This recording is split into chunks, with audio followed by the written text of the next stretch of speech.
Hey everyone, this is Stefan James from Project Life Mastery, and today we're going to talk about addiction. I want to share with you some of the best strategies that I've learned and used in my life for overcoming a variety of addictions. Now, I first want to acknowledge that there's different degrees and levels of addictions. Obviously, there's some addictions more severe, more detrimental, more damaging to one's life than others. Some addictions might overstimulate your dopamine levels much higher than others, like cocaine and heroin and some substances. Versus you can also be addicted to social media, and that's stimulating your dopamine levels, but that might not have as much harm or be as hard to overcome as opposed to something like a substance that is stimulating your dopamine in such significant ways. So there's different degrees, there's different levels of addictions that I want to acknowledge. And with that being said, what I'm going to share today is not the absolute end-all be-all cure for addiction. I'm going to share with you my perspectives, my experiences, and some of the strategies that I've learned that have helped me tremendously, and just try to pay it forward to you on your journey. If you're someone that's dealing with a severe addiction and you're trying to achieve recovery, then maybe some of what I share can help you. Or maybe you're someone that is going about a life not even aware of some addictions that you might have that could be affecting you, because oftentimes what comes with addiction is the denial of the fact that one has an addiction. The addiction is rooted in your ego, and your ego wants to preserve itself. It does not want to change. It is addicted and attached and clinging and desiring onto whatever it is that's giving you this source of pleasure and escape from difficulty or negative, uncomfortable emotions in your life. And so this ego is going to do everything it can to preserve itself, and it does not want to change. It wants to remain attached, and therefore it will rationalize, it will justify why to continue to exist. It will deny an addiction. It will be delusional. It might even lie to yourself or to others about it. And so it takes a level of awareness to realize that, hey, I have a problem. This is an addiction, and it's causing harm to me in my life. And sometimes you might not see that, but inevitably what often happens with addiction is that one gets to a point where it's undeniable the negative impact that that addiction is having in their life. And it's so painful that they finally make the decision to change. But often it can take a while before that person gets to that point.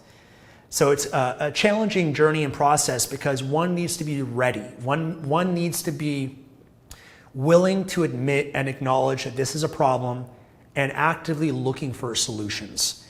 I'm not sure if you know anyone in your life that's dealt with addiction, but maybe they're drinking alcohol all the time and they do it every day and they become a different person. And you might even try to bring it up to them that, hey, you're maybe drinking a little bit too much, or is this, maybe a problem for you, but they can't see it. And they minimize it and downplay it. And sometimes they lie to themselves and say, I can stop anytime that I want.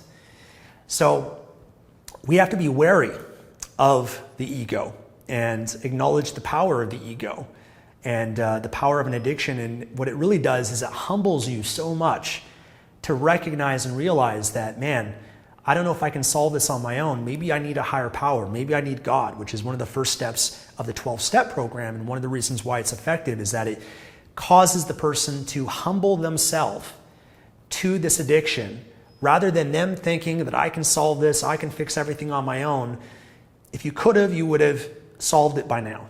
If you could have, then you wouldn't have this problem. You wouldn't have this addiction. So you have to have that humility within yourself and say, hey, I need help from a higher power. That could be from God, it could be from the universe, it could be from a friend, it could be from a therapist, it could be from a 12-step group, whatever it might be.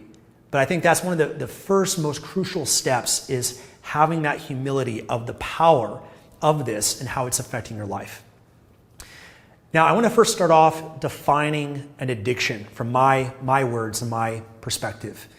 I define an addiction as any activity that you do consistently, but you can't stop doing.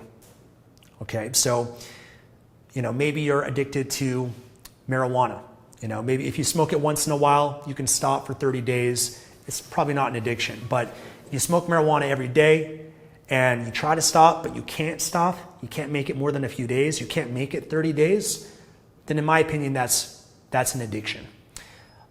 It could be video games. It could be social media. It could be obviously substances. It could be gambling. It could be pornography. It could be many, many different things. And the other piece of that is not just something that you can't stop doing, but also something that's causing harm or damage to your life, and maybe even the lives of the people around you. And that part is subjective, because when you first start engaging in a drug or whatever the addiction is, at the beginning, you're experiencing all the upside with very little downside. Life is great. If you first start taking a drug, let's say, everything's great. You feel so good. You feel unstoppable, and you are a much better version of yourself, let's say. Or maybe it's something else that helps you just escape, pain in your life and just numbs you and makes you feel, feel different than the suffering that you maybe were experiencing day to day. Whatever it is, usually at the beginning things are great, but it's not until it gets to a certain point where you start to see the harm and the damage and the negative effect that addiction has in your life. If it's marijuana, maybe at first everything's great, you're relaxing, life is fun, you're funny, you're silly, all these great benefits. But then maybe after a few months, you start realizing, man, I'm waking up in the morning, I just have this fog. I don't have any desire to do anything. I have no motivation. I just feel lazy every day.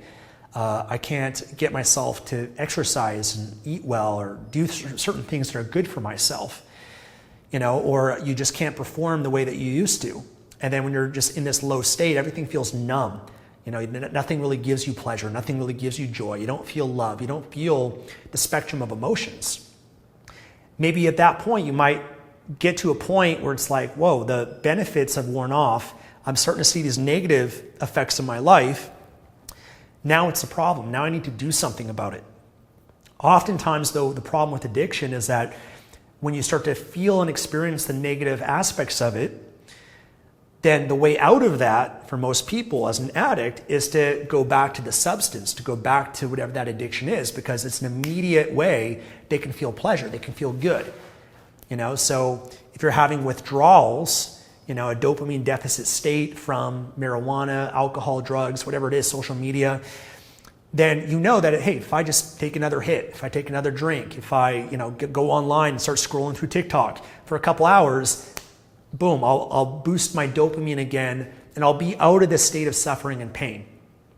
But then you're just perpetuating it. You're making it worse. You're feeding the addiction, and it grows and grows and grows, and it becomes that much harder to be able to overcome. So addiction, I'd say, from my experience, is one of the most challenging things to overcome in one's life. For me personally, it's been the hardest thing for me to change and overcome in my life amongst anything that I've achieved in my life. For me, making $1 million was easier than overcoming addiction. For me, attracting the woman of my dreams was a lot easier than overcoming addiction. For me, transforming my body and doing fitness competitions was easier than overcoming addiction. For me, the addiction is probably one of the hardest things that one can overcome. But one thing I heard from an interview of this psychiatrist, she wrote a fantastic book called Dopamine Nation, which I highly recommend. I'll talk a little bit about that.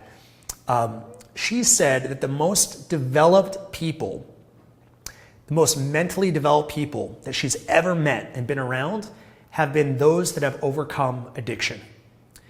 Because in order for you to overcome an addiction, you have to become so much greater than what you are right now. You have to become such a more conscious, better person.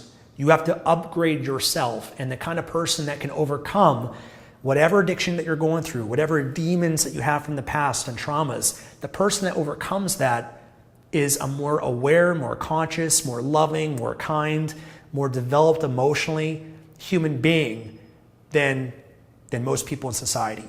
And I really do believe that. And that's what I've observed from being around people that have addictions is I'm blown away by the quality of people that I've been able to meet through different communities of people that have been on the path of recovery, or even ones that have been able to abstain from whatever it is and recover. So when it comes to addiction, I think I acknowledge and I believe that there's many addictions that exist, most of which that society does not acknowledge. Society, often we look at drugs, alcohol, gambling, certain things like that as addictions and give a lot of attention to those. But I also see in this world that there's a lot of addictions, most of which people are not aware is causing harm to their life. And sometimes you're not aware because nobody educates you or teaches you, or maybe you're feeling depression, anxiety, some things, and you don't have the awareness to maybe attribute it to something that you're addicted to. And I know that was the case for me, as I've had a variety of addictions that I didn't know were addictions. And I was feeling, lazy at times, unmotivated, ups and downs that I had. And I didn't know why. And I tried all these other things to try to correct it and fix it and improve and grow, until eventually I realized, hey, this thing that I'm doing here every day, this addiction, maybe that's contributing to my state of being, and I need to give attention to that and overcome it and fix it. So that's been my experience with that, is that a lot of people are not aware of it. And so things that I've observed that are addictions for people, and again, going back to the definition, you can't stop it. So if you try to abstain for 30 days, but you can't, then maybe you have a dependency there that's not healthy that you need to look at, or if it's also causing harm to you and to others. So certain addictions that I see obviously are drugs, alcohol, gambling, pornography, sex, social media, video games, food, junk food, sugar, binge eating. Oh my gosh, even working too much. There's actually 12 steps, Workaholics Anonymous, for those that overwork, to the point where you're just so addicted to working all the time, you neglect your family, you neglect your health, you neglect your wife, your husband, so obviously that can be even an addiction. I even look at overthinking as an addiction. I take more of a Buddhist philosophy approach to that, and seeing how overthinking can be an addiction where you're just so consumed in your mind. Your monkey mind just won't stop. You're just over-consumed in your thoughts. You're attached and identifying with your thoughts, with your emotions. And that could be an addiction. Overthinking all the time. That was definitely something that I have struggled with most of my life. And based on what I'm going to share with you, has made a huge, huge difference. And some of these addictions, like overthinking, you solve that and it can solve a lot of these other addictions that you deal with as well, because they're all correlated in some way. And we'll talk a little bit about that. So I have the awareness of that. Obviously if you're overthinking too much, then when you overthink, when you have so many thoughts you're consumed by, it takes you away from living in the present moment. It takes you away from experiencing life and reality for what it is, rather than always perceiving life through this filter of your thoughts. And also understanding that oftentimes our thoughts are negative thoughts because the nature of our mind is for survival, and we'll always look for threats and dangers. Those will always get our attention a lot more than things that are pleasurable, because they're a threat to our survival. And so oftentimes there could be a lot of chatter in your mind that's negative and doesn't feel good. It can cause a lot of suffering. It can result in anxiety, paranoia, schizophrenia, depression, fear. A lot of those things are the product of one not being able to calm their own mind and being overly identified and attached and living in their head. Also can paralyze you to make decisions in your life, because when you're always thinking, overanalyzing things, then you hesitate in life. You don't take action. You don't pursue things because you're always thinking, oh, what if this happens? Or what if that happens? Or what if this happens?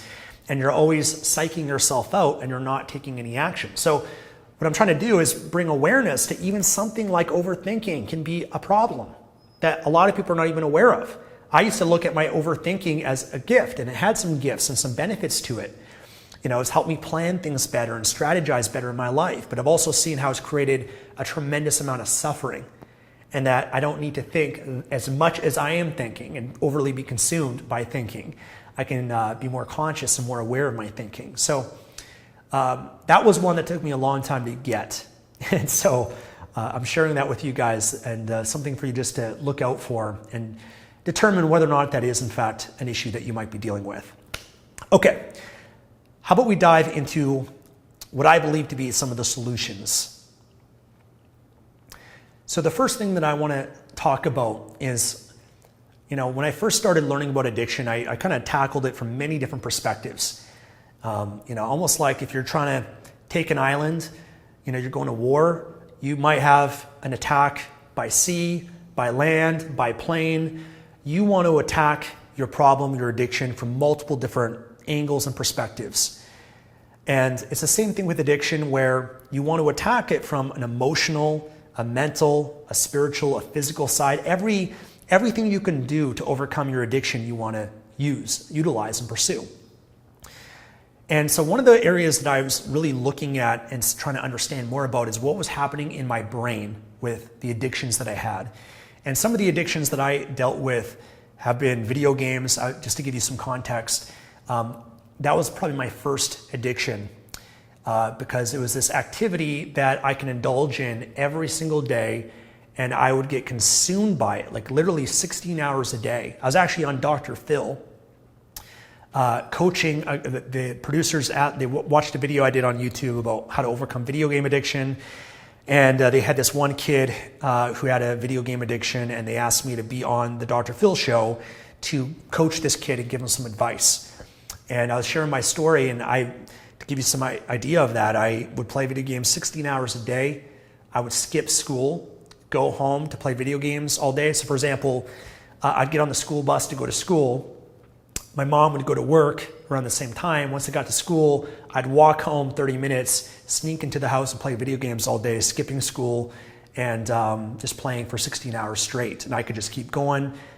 Sometimes I'd even wake up in the middle of the night. My parents would go to bed, wake up, go down to the computer room, play some more video games for several hours. So, obviously for many people, video games is, not an issue for them. But for me, to the extent that it was very problematic for me in my life. It just made me more introverted, more antisocial. I did not have any social skills to interact with people. And I was really just escaping and avoiding the pain of my life. It was a way for me to escape reality, go to a different world, do, and experience whatever I want to be and do. And it was a great world to be in, especially because my reality was so painful.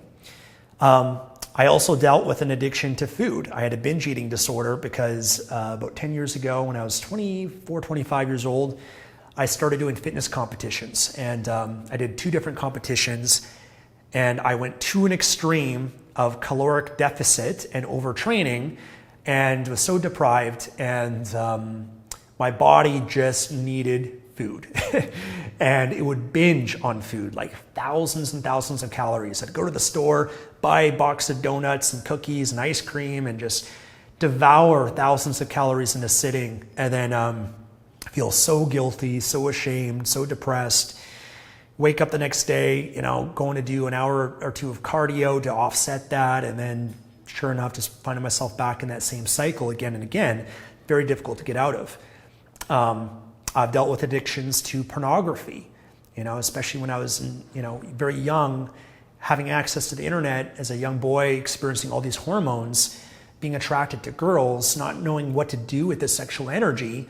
And of course, someone that spent way too much time on the computer at home, isolated, playing video games, you start seeing pornography and you start getting addicted to it, and it feels good. You're feeling this huge rush of pleasure. It's one of the most pleasurable experiences that you can have as a human being, is an orgasm. Spikes your dopamine like crazy, in some cases almost as high as cocaine and heroin. And so to have this huge dopamine spike feels so good, fantasy world, as a guy, young guy, wow, I can, it's like you're having this fantasy of being with all these different types of women, and, it's very intoxicating and pleasurable. And then, sure, and it can help you relax, it can help you go to bed easier, all these different things, till eventually you find yourself, not actually going out there to interact with girls. And girls in reality are just not as attractive to you as the girls on the internet. And then you find that, maybe you can't perform because you trained yourself to perform by, using your hand as a way to experience pleasure. And now you're actually with an actual woman and you can't perform with that person. You're just not aroused, and it doesn't feel, as it should. You feel disconnected, and you objectify women based on what you've seen just on the computer screen, rather than seeing them as a natural human being that you can connect with and be intimate with. That's not just for your pleasure, as pornography teaches you, but it's actually a shared sacred experience that you can have with someone. So pornography was a problem for me. And there, there's been a variety of other things. I've used marijuana at different stages of my life and found that I can get addicted to that. Social media was a problem for me as well. Just aimlessly spending hours scrolling till, something pops up, spikes the dopamine, feels good, getting addicted to that. I've been addicted to like games on the phone. Those phone games that you play and you get rewards and you get different tokens and coins and stuff, and it gives you this spike of dopamine that gets you addicted to it. Excuse me.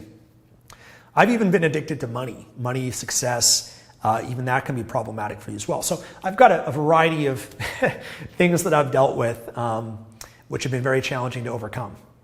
So my point being, as I went on my little rant, I just wanted to share that just so you guys know, can maybe relate to what I've been through. Understanding what's going on in the brain. So what's going on in the brain, there's a variety of books I could share with you that can help you learn more about this. But essentially what's happening when you have an addiction is when you engage in some sort of activity or consume a substance, when it spikes your dopamine, okay, the dopamine is a neurotransmitter that is released anytime there's an anticipation of a reward. So whenever there's an anticipation of a reward for sex, for a drug, for food, sugar, video games, whatever it is, there's an anticipation of a reward, something that's going to feel good, your brain spikes in dopamine level, you get a high from that. And often what happens when you get that high spike of dopamine, is there's a period where your dopamine levels come down. Oftentimes your dopamine levels come down lower than what the baseline was. And some things obviously will spike your dopamine a lot higher than others. But essentially, a lot of these addictions, they're unnatural things in our lives. The brain, dopamine is useful for our survival because it's designed for our survival where, if you're a caveman and you see food, or you see an animal that you can hunt, or you see water, or you see a potential mate that you can procreate with, then your dopamine spikes to motivate you to pursue those things. And so dopamine helps us be motivated. And it's crucial for our survival. But the problem lies when we live in this world, this unnatural world, where there's a lot of, just unnatural things that stimulate our dopamine much greater than what our brains were accustomed to, then that's when it becomes problematic. So for example, drugs. Those are substances that stimulate your dopamine much greater than anything else out there. And when you experience that high, you can get addicted to that high. Because once you've experienced that high, the brain remembers it. And it wants to get back there. It wants to get back there. It wants to continue. It will be motivated to pursue and experience that high again. Same thing, hey, you eat desserts and junk food. These things are so much more accessible today than it was before. And so you can, binge out on all this food, which normally, as part of our evolution, food was scarce. We'd feast and famine. Sometimes we'd feast and then we'd, fast for several, days in some cases before we have our next meal. But today, you just go to the store, you can consume all this sugar, all this carbs, all this fat, and get addicted to that. And so we live in this unnatural world that our brains weren't designed for, where there's all these things that can stimulate our dopamine much greater than what we're used to. Same thing with porn. Porn is very unnatural. It's using technology so that we can, essentially be in this unnatural world where we can get this high from all these different women that we might see, or men, or whatever it might be for you. But seeing all that, potential mates for you, you're going to get so much of a greater dopamine spike from that than you will just everyday life. So the problem with these things that create addiction for you is you're overstimulating dopamine. And when you overstimulate dopamine, there's a come down, there's a crash, and you experience what is known as a dopamine deficit state. The dopamine deficit state is when you feel tired or exhausted, you feel lazy, you feel kind of down, you don't want to do anything, right? Because remember, dopamine is when you're more motivated. A lack of dopamine, dopamine deficit, you're lazy, you're tired, you have no motivation, no drive to do anything. And when you're in that dopamine deficit state, oftentimes one of the easiest and the best ways to get out of that is to go back to the drug, go back to whatever it is that can spike your dopamine, because most things in your life don't give you that same boost of dopamine. So you get addicted to it, and what happens when you do that enough times, up, down, up, down, up, down, up, down, your baseline level of dopamine, the dopamine level that's just your normal everyday dopamine level, just in terms of how you feel, then that goes down and down and down. And you build a tolerance where you need more and more and more to get that same high. It doesn't have that same effect, just like with alcohol. You know, maybe when you're young, first time you had a drink of alcohol, you get drunk right away. You keep drinking alcohol every week, then it maybe takes you 2 or 3 or 4 or 5 drinks to get drunk. You built a tolerance. Same thing with marijuana, same thing with pornography, video games, all these different things. You build a tolerance to it, but also your baseline goes down where, because you're now used to these things giving you this high, this spike in dopamine, now going for a walk outside or going to the gym or just hanging out with people, those things don't really give you much of a dopamine spike because you're so now used and trained your brain to need so much dopamine for you to feel good, to feel a high.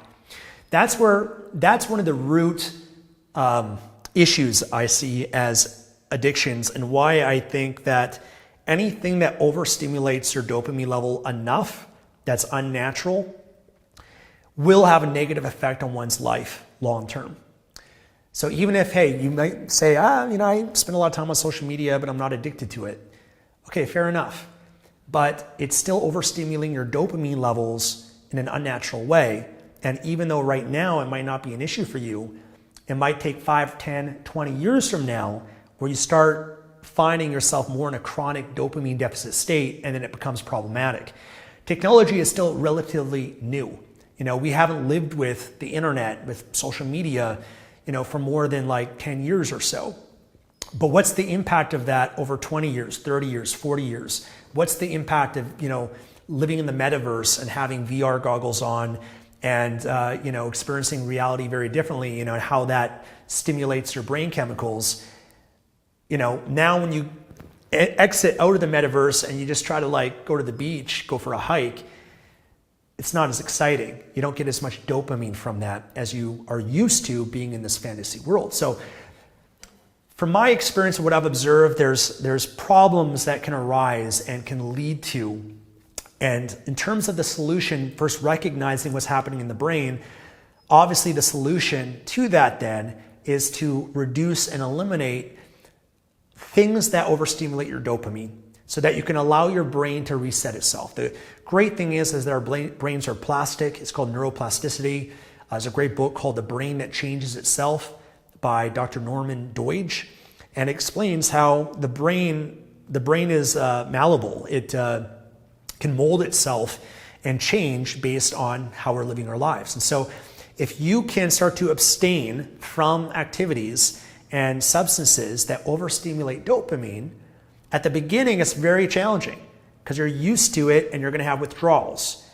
And people that deal with severe addiction knows what I'm talking about. You're going to have withdrawals. The withdrawals can last several weeks, several months in some cases. And you're going to be in this chronic dopamine deficit state where nothing is going to feel good. You're going to go through hell in some cases. And then eventually, as time goes on, your brain starts to reset itself and kind of come back to a state of normalcy. And during that time also, what I've learned is trying to do things that naturally bring up your dopamine in more healthful ways.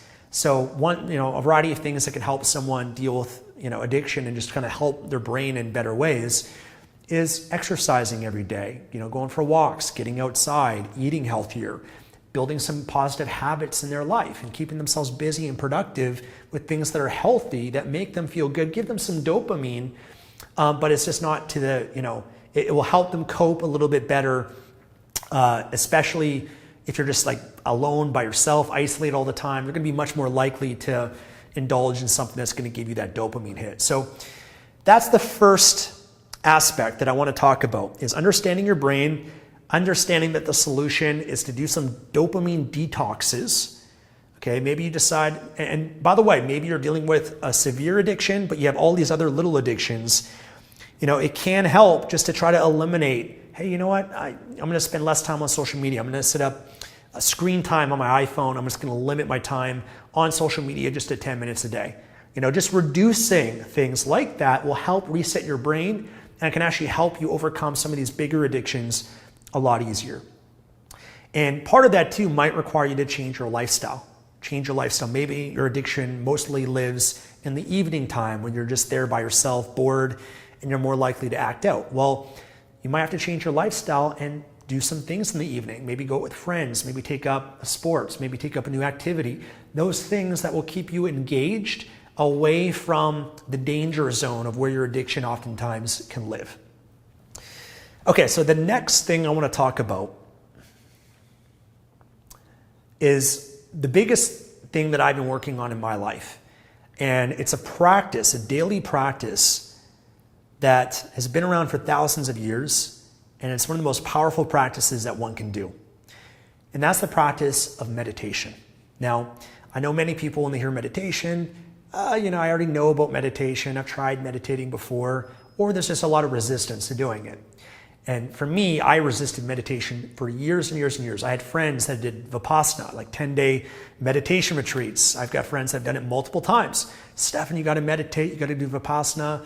I've heard it come up many, many times in my personal development experiences, but I was so addicted and attached to my mind and my thoughts that I was terrified to calm them. I was always terrified to meditate because I was like, I want to be busy and productive. And what I often didn't realize is that my busyness and my productiveness was an addiction where I was trying to escape just being with myself and my emotions and my thoughts. And so I try to escape all of that, So for me, the very idea of meditation was like the most painful thing that one could go through. I couldn't even sit there for a minute. I just felt like I always needed to be doing something. I was so addicted to success and goals and achievement. I wanted every minute of my day from the moment I wake up, doing something productive. And I'd always walk and move fast throughout the day, move on from one thing to the next, to the next, to the next, so I can get more things done. And so I remember I'd go to the gym. I'd walk to the gym really fast, headphones on. I'd go to scan my gym pass, the person would be at the front desk. I don't have time to talk to that person. I'm here to work out. I was just trying to be as efficient as I possibly could. But I was also consumed and living in my head, and I didn't know how to just be. I didn't know how to just be with myself, my thoughts, and my emotions. And so meditation was a solution for me because I think one of the problems with addiction and the root causes of addiction is a fear that one has of just being with themselves. Just being. That's a fear that someone that's addicted has. Because if you just be, let's say that you just sat in an empty room and you just sat there just like this. And I told you got to sit there for 4 hours.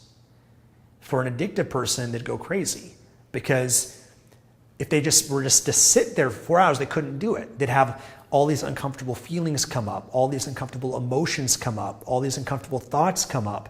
They'd have things that they're trying to think about from the past or things that they're trying to think about and plan for the future. They can't just be in the present moment with no thought and have just be present in the here and now. So I realized that was a problem for me, and the reason why that's a problem is because oftentimes the addiction, what you're going to, is a way to self-medicate. It's a way for you to change how you feel. And you're not addressing the root cause. You're just putting a Band-Aid over things and just distracting yourself from this rather than just learning how to embrace a practice like meditation and just be there with your thoughts and emotions and feelings. And so for me, this is something that I had to slowly get into. I would start using the Calm app on my phone or Headspace, use 10 minutes a day of meditation. Guided meditation is how I had to start. Now today I love meditation. Sometimes I meditate twice a day. I look forward to it. I can't wait. Sometimes I meditate for an hour a day. So I have had a huge turnaround with that, and I can confidently say meditation has transformed my life. It's actually cleared, I'd say, almost all addictions from my life, even overthinking. I don't think nearly as much as I used to. I experience life and reality as it is, and am just, present with more things throughout my life and have a heightened sense of awareness, which is pretty cool and amazing. So when it comes to meditation, recognize again that part of the problem is a fear of being alone. Part of the problem is a fear of nothingness, emptiness, the present moment, and always trying to distract from that. Now, a practice of meditation, the reason why meditation is powerful is because it helps you accomplish a higher level of awareness. See, when you're meditating, meditation is where you just sit in a comfortable position. You can meditate walking. You don't have to close your eyes. You can do walking meditations. Some people just their whole life and how they live moment to moment is a meditation because they're just bringing awareness to the present moment. But traditionally, meditation is a practice where you might sit down, quiet environment, you're comfortable, and you give your mind, the monkey mind, which is just always, going off, you give it a job, you give it something to focus on. And so you might give it your breath, something that you can bring your awareness and your attention to. And so with meditation, what you do is you just focus on your breath. You'll focus breathing in, you'll feel the sensation of the air coming through your nostrils, and then you release through your nose, and you can feel the sensation coming out of your nostrils. And you're just bringing an awareness to that one thing. When you do that, it's calming your mind. Okay, it's directing your focus, your awareness to something, and your mind slows down. It becomes more calm. Now, when you're doing this, when you're first brand new, you'll get distracted. You'll have thoughts come up. They'll feel very urgent, very important. You'll maybe get lost in that thought for a while before you bring your awareness back. Hey, okay, I'm caught up in my thoughts, go back to my breath, right? And it's going back and forth until your mind calms. Often when you meditate too, what I've observed is I might have like an itch. I have an itch on my nose or an itch on my arm, or sometimes I even feel like there must be like a bug or like a spider on me. I can feel like this tingling sensation. And instinctively, in our unconscious mind, we want to react to that and just, give it a scratch or, brush it away or whatever it is. But with meditation, you learn just to be aware of that and to have a feeling or sensation that might be uncomfortable, but not feel the need to do anything about it. So part of my meditation, I have many itches and uncomfortable sensations, even my back might hurt. And instead of trying to adjust and do something, okay, which is often what we try to do when we have an addiction, right? We feel uncomfortable emotion, we feel fear, we feel lonely, we feel anger, we feel frustrated, and we instinctively, on automatic pilot, unconsciously go to our drug that will give us this high and change how we feel. Instead of learning just to sit with it, watch and observe it, and just notice that it will come and it will go. And this is what you realize through meditation. You realize that every thought, every feeling, every emotion, every sensation that you have and experience as a human being is temporary. It's transitory and it's impermanent. So all you need to do through meditation is you sit and you be. You focus on your breath, let's say. You notice and observe when thoughts, emotions, feelings, sensations arise. And instead of doing, you're going to practice non-doing. You're going to practice non-action. And you're going to just be the witness and the observer of that. You're not going to judge it. You're not going to label it. You're not going to identify with it. You're not going to try to change it. You're not going to try to fix it. You're not going to make it wrong. You're not going to feel guilty for feeling that. When that happens, you just become aware of that. And you watch and you observe that, of what's going on. And what you're doing is you are creating a level of separation from the mind and the ego and who you really are, which is pure consciousness and pure awareness. And so you can just watch what's going on. And it's maybe challenging at the beginning, but as you practice this, you can experience a state of just total peace and just observing. Like you just feel total stillness. When I meditate, I just like lose sensation with my body. And you experience this just incredible state of mind and state of being where you just observe everything that's going on, but you don't feel that it's you. You don't feel identified with it. And I think that's an important thing, because oftentimes when we feel these emotions, we can identify with it and we believe that this is who I am, that I am an addict, which is actually something that I disagree with the 12 steps. There's a lot of things I love about 12 steps. I think 12 steps, it took me a while to learn what 12 steps ultimately accomplishes and how it helps heal one's addiction.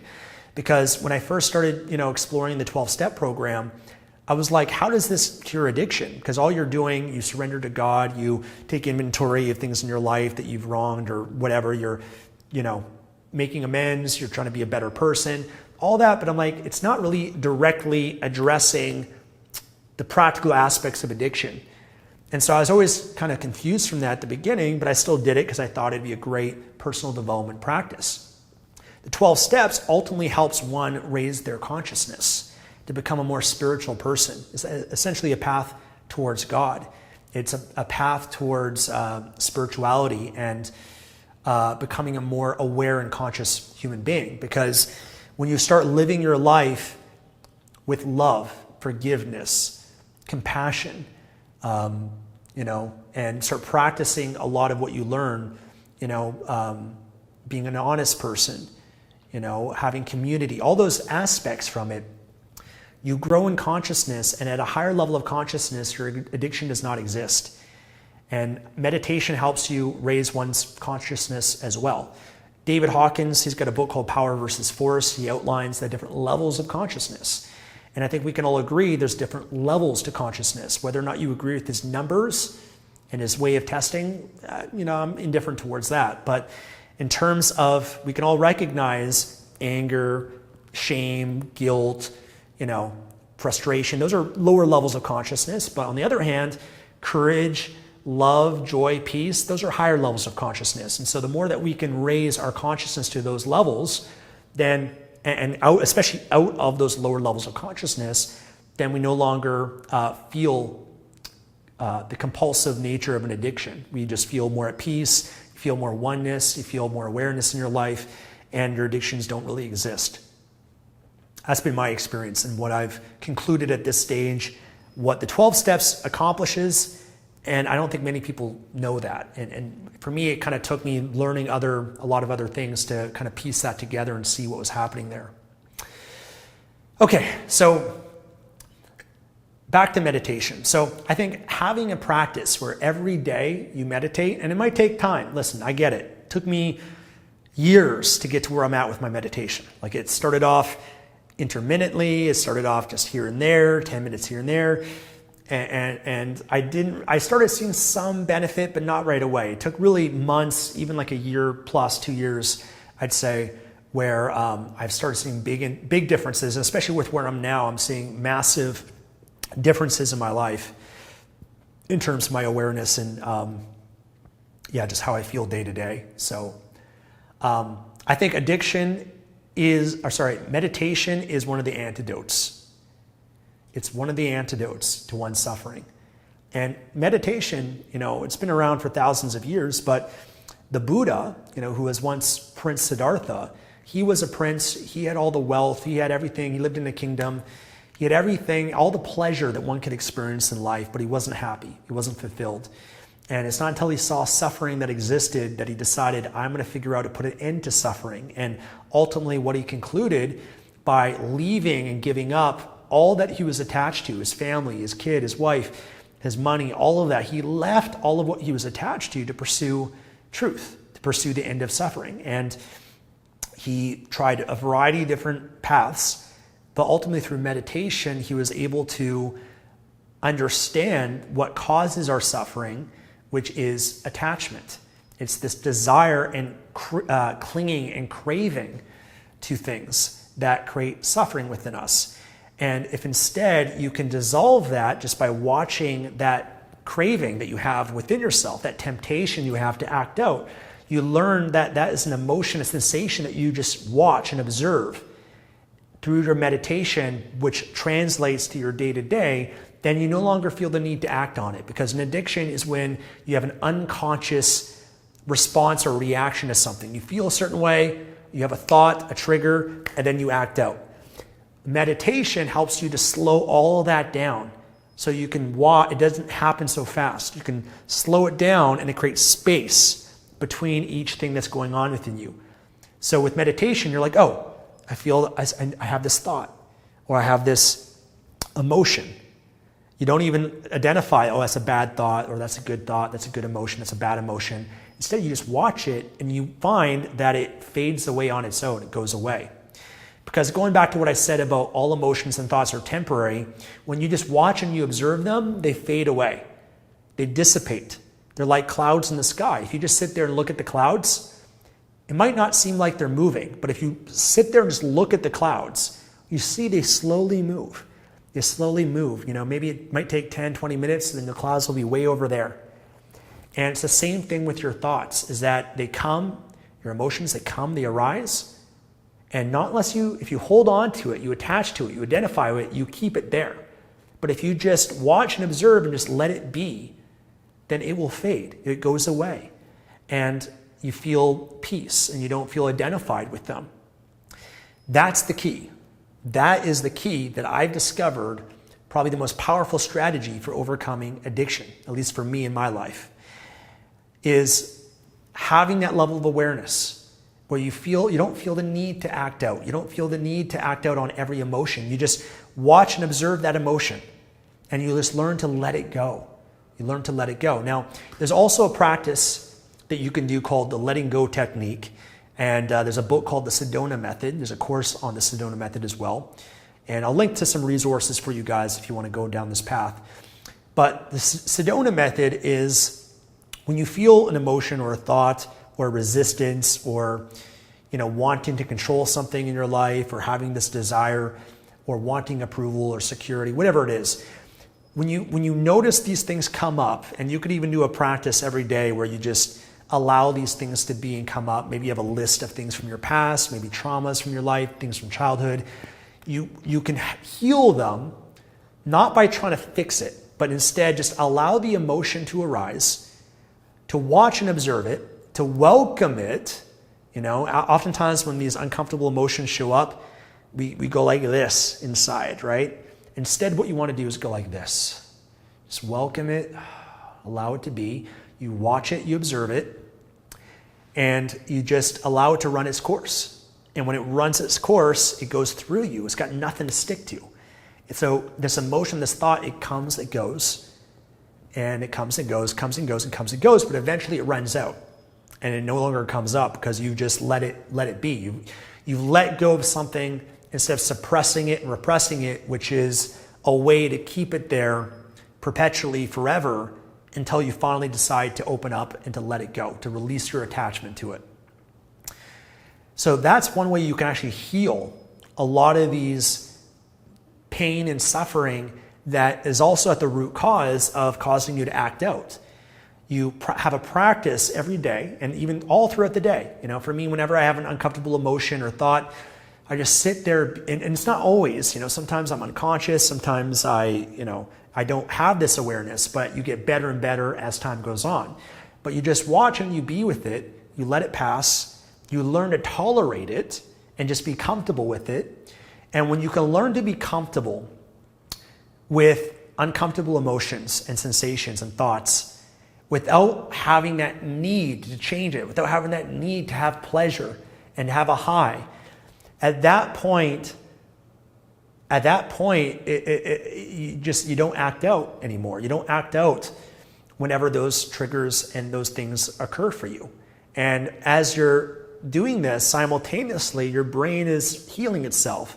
Your dopamine levels are restoring back to homeostasis, to an equilibrium of harmony and just how it should be. And my experience is, as you go down this path of healing the brain, the dopamine levels, having this level of awareness in your life, living in the present moment, having emotions come up but not acting on them and just watching them, observing them, letting them be, you experience a state of peace.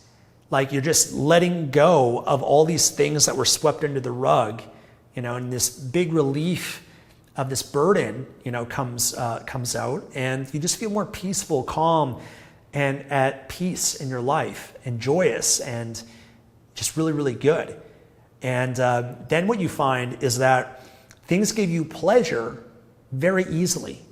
Like you start to, when your brain resets itself, like you just feel this warmth and pleasure and joy, just by, looking at a beautiful view, just by looking at the clouds, just by looking at the stars, just by looking at the moon, just by, playing with your pet, just by, going with your friends, connecting with them. Like those little things give you pleasure, and you lose that when you overstimulate your brain through an addiction. That's been my experience. And I really think that's the power of life, is that the power of healing an addiction is you reignite, you recreate, you just come back to how you should be as a human being, which is just of joy and peace and bliss, and you just feel those emotions. I kid you not, so much easier in your life. Like things can make you feel so good, and you don't need food, and you don't need social media, you don't need a drug, you don't need this to get this big high.